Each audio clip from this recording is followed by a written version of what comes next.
Here's an anime that combines magical girl superheroism with an environmental message that I'm sure not a lot of you guys have heard about unless you caught this somewhere in the early 2000s on television.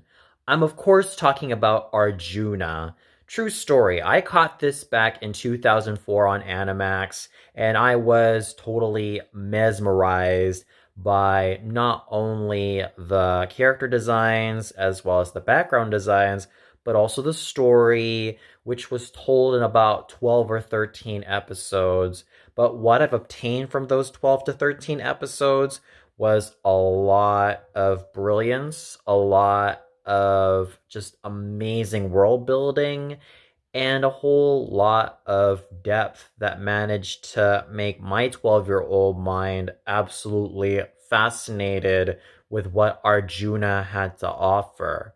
Granted, it does tell the tale of a high school girl by the name of Juna, who also obtains these mystical powers and becomes this type of supernatural entity armed with a magical bow and arrow to defeat these pollution born demons that try to encroach the earth with their filth and their overall menace.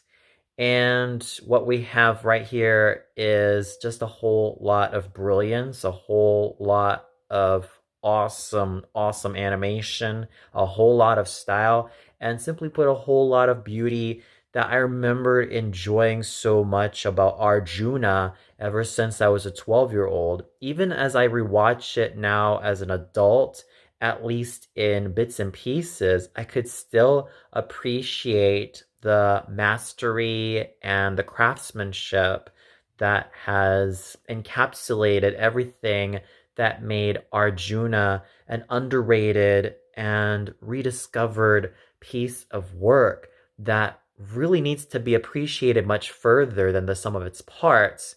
And even when I feel like it's not as renowned as many other magical girl anime or many other action anime with an environmental message, I still think that this needs to be rediscovered. This needs to be further appreciated.